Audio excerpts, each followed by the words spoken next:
അസ്സലാമു അലൈക്കും. Hi all, welcome back to Maimun's kitchen. ഈ യൂട്യൂബ് ചാനൽ പുതിയതായി കാണുന്നവരാണ് നിങ്ങളെങ്കിൽ സബ്സ്ക്രൈബ് ചെയ്യാൻ മറക്കരുത് കേട്ടോ. നിങ്ങൾക്ക് സബ്സ്ക്രൈബ് ചെയ്യാൻ ഒരു ബുദ്ധിമുട്ടുമില്ല. സൈഡിൽ കാണുന്ന ആ റെഡ് കളറിലുള്ള സബ്സ്ക്രൈബ് ബട്ടൺ ക്ലിക്ക് ചെയ്യുക. സബ്സ്ക്രൈബ് ചെയ്താലും ഞാൻ അപ്ലോഡ് ചെയ്യുന്ന വീഡിയോസൊക്കെ അപ്പോൾ നിങ്ങൾക്ക് കിട്ടാനായിട്ട് സൈഡിൽ കാണുന്ന ആ ബെല്ലൈക്കൺ കൂടെ പ്രസ് ചെയ്യണേ.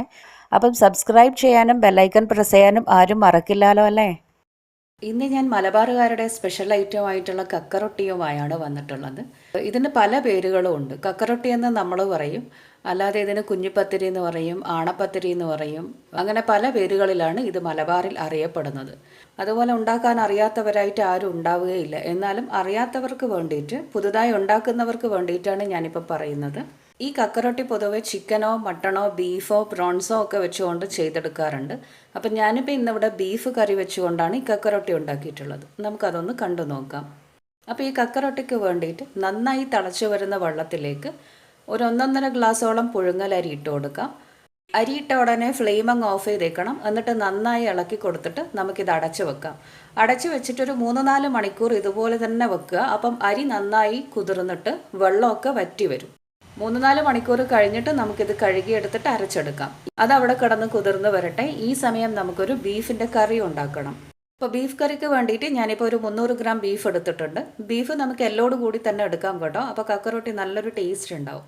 നമ്മൾ സാധാരണ ബീഫ് കറി ഉണ്ടാക്കുന്നത് പോലെ തന്നെയാണ്. ഒരുപാട് വെള്ളം ഉണ്ടാവണ്ടെന്നേ ഉള്ളൂ. ചെറുതായി കട്ട് ചെയ്ത് ക്ലീൻ ചെയ്ത് വെച്ചിട്ടുള്ള ബീഫിലേക്ക് ഞാൻ ഓൾറെഡി മുളക് പൊടിയും മഞ്ഞൾപ്പൊടിയും മല്ലിപ്പൊടിയും ആവശ്യത്തിനുള്ള ഉപ്പും ചേർത്ത് കൊടുത്തിട്ടുണ്ടായിരുന്നു. ഇനി ഇതിലേക്ക് 1 table spoon ginger garlic paste, അരമുറി സവാള, ഒരു തക്കാളി എന്നിവ അരിഞ്ഞ് ചേർക്കാം. ബീഫല്ലേ, അതുകൊണ്ട് കുറച്ച് ഇഞ്ചി കൂടുതൽ ഇടുന്നത് നല്ലതായിരിക്കും. എല്ലാം ഇട്ടിട്ട് ഞാനിപ്പം വേറെ ഒരുപാട് മസാലപ്പൊടികളൊന്നും ചേർക്കുന്നില്ല. ഇനി എല്ലാം നന്നായി ഒന്ന് മിക്സ് ആക്കിയ ശേഷം കൈകൊണ്ട് തന്നെ നന്നായി ഒന്ന് ഞരടിയെടുക്കാം. അപ്പോൾ ഈ ബീഫിലേക്ക് എല്ലാ മസാലയും അങ്ങ് പിടിച്ച് കിട്ടും. എന്നിട്ട് ഇതിലേക്ക് കുറച്ച് വെള്ളം ഒഴിച്ചു കൊടുക്കാം. ഞാനിപ്പോൾ ഒരു 2 ഗ്ലാസോളം വെള്ളം ഒഴിച്ചിട്ടുണ്ട്. ബീഫ് മുങ്ങുന്ന കണക്കിന് വെള്ളം ഒഴിച്ചിട്ട് നമുക്കിത് അടച്ചിട്ട് വേവിക്കാനായി വെക്കാം. അപ്പം ഞാനിപ്പം കുക്കർ അടച്ചിട്ട് ഒരു 3-4 വിസിലിന് വേവിച്ചെടുക്കുകയാണ്. ഇപ്പോൾ ഒരു 5 വിസിലിന് ശേഷം ഞാൻ പ്രഷറൊക്കെ പോയതിന് ശേഷമാണ് കുക്കർ തുറക്കുന്നത്. നന്നായി ബീഫ് വെന്ത് വന്നിട്ടുണ്ട് കേട്ടോ. ഇനി ഒന്ന് ഇളക്കി കൊടുത്തിട്ട് നമുക്കിത് ഇവിടെ അടച്ച് മാറ്റി വെക്കാം. ഇനി നമുക്ക് അരി അരച്ചെടുക്കാം.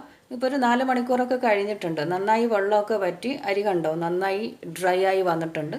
ഇപ്പോൾ ഉള്ളിൽ ചെറിയൊരു ചൂടുണ്ട്, എന്നാലും നന്നായി കുതിർന്ന് വന്നിട്ടുണ്ട്. അപ്പം നമുക്ക് എന്ത് ചെയ്യാം, ഇത് നന്നായി ഒരു 3-4 തവണ കഴുകി വെള്ളം ഊറ്റിയെടുക്കാം.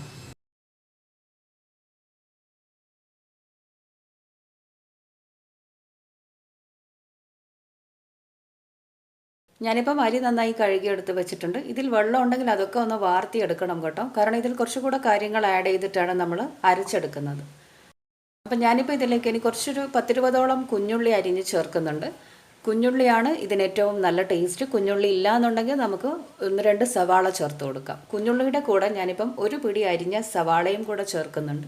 ഇനി ഇതിലേക്ക് സ്പൈസസ് ചേർത്ത് കൊടുക്കാം. ചെറിയ കഷ്ണം പട്ട, 3-4 കറാമ്പു, ഏലക്ക എന്നിവ ചേർത്ത് കൊടുക്കാം. ഇതിലേക്ക് അരമുറി തേങ്ങയും കൂടെ ചേർത്ത് കൊടുക്കാം. ആവശ്യത്തിന് ഉപ്പും ചേർത്തിട്ട് നന്നായി ഇതൊന്ന് മിക്സാക്കി എടുക്കാം. ഉപ്പിപ്പം ചേർക്കുന്നില്ല എന്നുണ്ടെങ്കിൽ അരച്ചതിന് ശേഷം ചേർത്താൽ മതി. കല്ലുപ്പാണെങ്കിൽ നമ്മൾ നിർബന്ധമായും ഇപ്പം ചേർത്ത് കൊടുക്കണം. ഇനി എല്ലാം നന്നായി ഒന്ന് മിക്സാക്കി എടുക്കാം. ഇതിലേക്ക് 2 കാര്യങ്ങളും കൂടെ ചേർക്കാനുണ്ട്. 1 ടേബിൾ സ്പൂൺ ചെറിയ ജീരകം, 1.5 ടേബിൾ സ്പൂണോളം വലിയ ജീരകവും കൂടെ ചേർത്തിട്ട് നന്നായി മിക്സാക്കി എടുക്കാം. ഇപ്പോൾ അരിയിലേക്ക് എല്ലാം ഇട്ടിട്ട് നന്നായി മിക്സാക്കി വെച്ചിട്ടുണ്ട്. ഇനി നമുക്ക് അരച്ചെടുക്കാം. ഞാനിപ്പോൾ മിക്സിയിലാണ് അരക്കുന്നത്. മിക്സിയിലാവുമ്പോൾ കുറച്ചായി ഇട്ട് കൊടുത്തിട്ട് കുറച്ച് വെള്ളവും കൂടെ ഒഴിച്ചിട്ട് വേണം അരച്ചെടുക്കാൻ. അല്ലാതെ നമ്മൾ ഗ്രൈൻഡറിലാണ് അരക്കുന്നതെങ്കിൽ വെള്ളമൊന്നും ചേർക്കാതെ ടൈറ്റായിട്ട് അരച്ചെടുക്കാൻ പറ്റും. അപ്പം ഞാനിപ്പോൾ മിക്സിയിലേക്ക് ഒരു 3-4 പൊടി ഇട്ട് കൊടുത്തിട്ടുണ്ട്. ഇനി ഇത് നമുക്ക് ആദ്യം ഒന്ന് അരച്ചെടുക്കാം. എന്നിട്ട് വേണമെന്നുണ്ടെങ്കിൽ കുറച്ച് വെള്ളം ഒഴിച്ചു കൊടുക്കാം. ഞാനിപ്പോൾ ഒരു 1/2 ഗ്ലാസോളം വെള്ളം ഒഴിച്ചിട്ടുണ്ട്. എന്നിട്ട് ഒന്നുകൂടെ അരച്ചെടുക്കാം. അരക്കുക എന്ന് പറഞ്ഞാൽ ഒരുപാട് അങ്ങ് അരച്ച് പേസ്റ്റ് ആക്കി എടുക്കരുത്. ജസ്റ്റ് ഒന്ന് ക്രഷ് ചെയ്തെടുക്കുന്ന രീതിയിൽ മതി. ഒരു തരിതരിപ്പായിട്ട് അരച്ചെടുത്താൽ മതി. ഇപ്പോൾ ഇത് അരഞ്ഞ് വന്നിട്ടുണ്ട്. നമുക്കിതൊരു പാത്രത്തിലേക്ക് മാറ്റാം. മിക്സിയിൽ എന്തായാലും നമ്മൾ കുറച്ച് വെള്ളം ഒഴിച്ചേ പറ്റൂ. അപ്പോൾ ഒരു 1/2 ഗ്ലാസിൻ്റെ അടുത്ത് ഓരോ അരവിനും വെള്ളം ഒഴിച്ചു കൊടുക്കാം. വെള്ളം കൂടുതലാകുമ്പോൾ നമ്മളിത് ടൈറ്റ് ചെയ്യാൻ വേണ്ടിയിട്ട് എടുക്കുന്ന അരിപ്പൊടിയുടെ അളവും കൂടും. ഈ കക്കറൊട്ടി കല്ലുമ്മക്കായൊക്കെ അരച്ചെടുക്കുന്നതിൻ്റെ ആ ഒരു ടേസ്റ്റ് വേറെ തന്നെയാണ്. അപ്പോൾ അരിപ്പൊടി കൂടുതൽ യൂസ് ചെയ്യുമ്പോൾ അതിൻ്റെ ആ ഒരു പെർഫെക്റ്റ് ടേസ്റ്റ് നമുക്ക് കിട്ടില്ല. അപ്പോൾ ഞാനിപ്പം എല്ലാം അരച്ചെടുത്ത് വെച്ചിട്ടുണ്ട്. ഇനി നമുക്ക് ഇതിലേക്ക് കുറച്ച് അരിപ്പൊടി ഇട്ടിട്ട് ടൈറ്റ് ചെയ്തെടുക്കാം. ഗ്രൈൻഡറിലാവുമ്പോൾ നമുക്ക് അരിപ്പൊടി ആഡ് ചെയ്യേണ്ടി വരില്ല. കാരണം ടൈറ്റായിട്ടാണല്ലോ നമ്മൾ അരച്ചെടുക്കുക.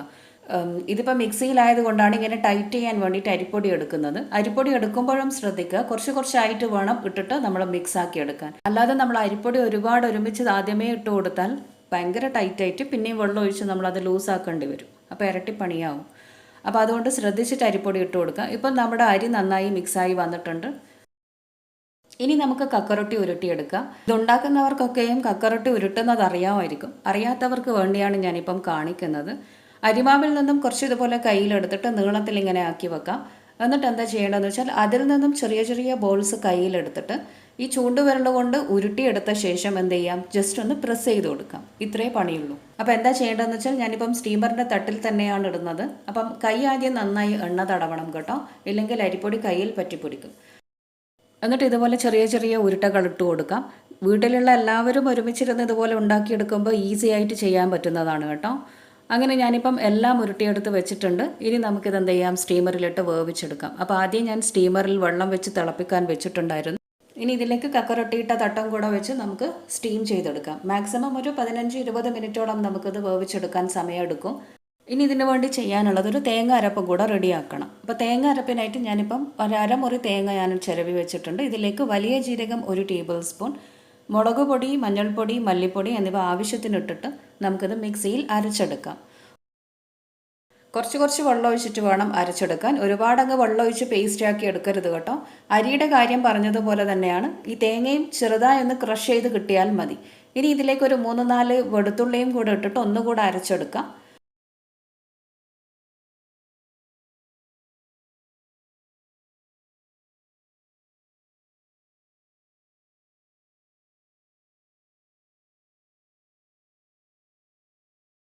ഇപ്പം നമ്മുടെ തേങ്ങ അരപ്പ് ഇവിടെ റെഡി ആയിട്ടുണ്ട്.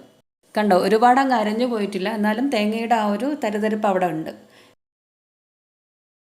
ഇപ്പം നമ്മുടെ കക്കറൊട്ടി വെന്ത് വന്നിട്ടുണ്ട്. ഒരു 20 മിനിറ്റോളം ഞാൻ ഇങ്ങനെ വേവിച്ചെടുത്തിട്ടുണ്ട് കേട്ടോ. നല്ല ചൂടുണ്ട്, അത് ചൂടാറുന്നത് വരെ നമുക്ക് വെയിറ്റ് ചെയ്യാം. ഈ സമയം നമുക്ക് എല്ലാം കൂടെ ഇനി എന്ത് ചെയ്യാം, ഒന്ന് മിക്സ് ആക്കി എടുക്കണ്ടേ. അപ്പോൾ അതിനായിട്ട് ഞാനിപ്പം ഒരു വലിയൊരു പാത്രം അടുപ്പിൽ വെച്ചിട്ട് അതിലേക്ക് 2-3 ടേബിൾ സ്പൂൺ ഓയിൽ ഒഴിച്ചു കൊടുത്തിട്ടുണ്ട്.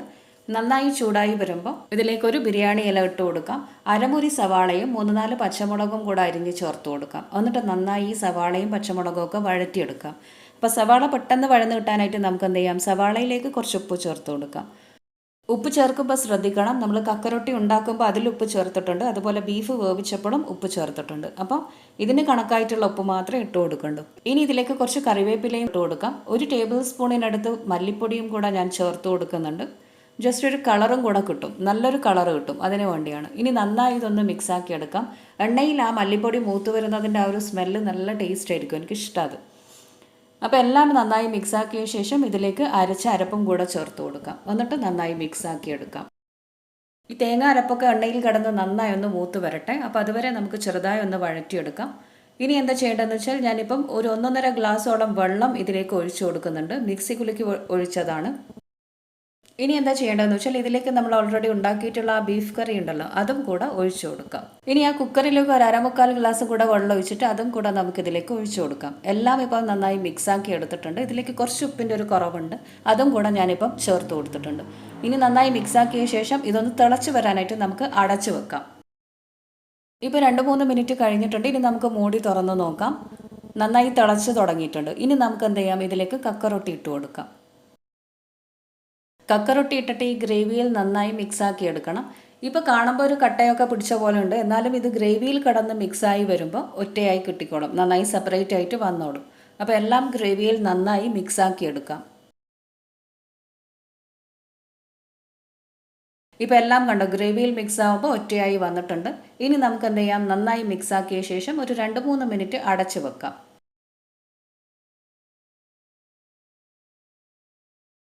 ഞാനിപ്പോൾ ഇതൊരു 3-4 മിനിറ്റ് ഇങ്ങനെ അടച്ചു വെച്ചിട്ടുണ്ടായിരുന്നു. നന്നായി മിക്സായി വന്നിട്ടുണ്ട്. കക്കറൊട്ടിയിലേക്ക് എല്ലാ മസാലയും പിടിച്ചു കിട്ടിയിട്ടുണ്ട്. ഇനി നമുക്ക് എന്ത് ചെയ്യാം, കുറച്ച് കറിവേപ്പിലയും കൂടെ വിതറിയിട്ട് മിക്സാക്കിയ ശേഷം അടച്ചു വെക്കാം. അപ്പോൾ നമ്മുടെ കക്കറൊട്ടി ഇവിടെ റെഡിയായി. ഇനി നമുക്ക് ചൂടോടെ ഇത് സെർവിങ് പ്ലേറ്റിലേക്ക് മാറ്റാം. അപ്പം മലബാറുകാരുടെ വളരെ ടേസ്റ്റി ആയിട്ടുള്ള ഒരു ഡിന്നർ റെസിപ്പിയാണിത്. അപ്പോൾ കക്കറൊട്ടി പൊതുവേ ബീഫിൻ്റെതാണെങ്കിൽ വളരെ ടേസ്റ്റിയാണ് കേട്ടോ. നമുക്കല്ലാതെ ഇത് ചിക്കൻ വെച്ച് കൊണ്ടുണ്ടാക്കാം, പ്രോൺസ് വെച്ച് കൊണ്ടുണ്ടാക്കാം. അപ്പോൾ വളരെ ടേസ്റ്റി ആയിട്ടുള്ള ഈ ബീഫ് കക്കറൊട്ടി എല്ലാവരും വീട്ടിൽ ട്രൈ ചെയ്ത് നോക്കണേ. എന്നിട്ട് എന്നോട് അഭിപ്രായം പറയൂ.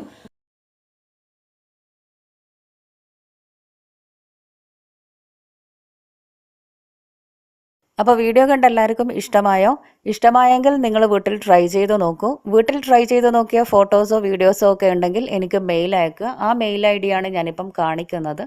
അപ്പോൾ എല്ലാവരും വീട്ടിൽ ട്രൈ ചെയ്ത് നോക്കി അഭിപ്രായം പറയൂ. അപ്പോൾ വീഡിയോസ് കണ്ടിട്ട് ലൈക്ക് ചെയ്യാൻ മറക്കരുത് കേട്ടോ. അതുപോലെ നിങ്ങളുടെ ഫാമിലീസിനും ഫ്രണ്ട്സിനും റിലേറ്റീവ്സിനും ഒക്കെ നിങ്ങൾ ഈ വീഡിയോസ് ഷെയർ ചെയ്ത് കൊടുക്കുക. അപ്പോൾ പുതിയ റെസിപ്പീസുമായി നമുക്ക് നാളെ കാണാം. Till then take care and bye from മൈമോൻസ് കിച്ചൺ.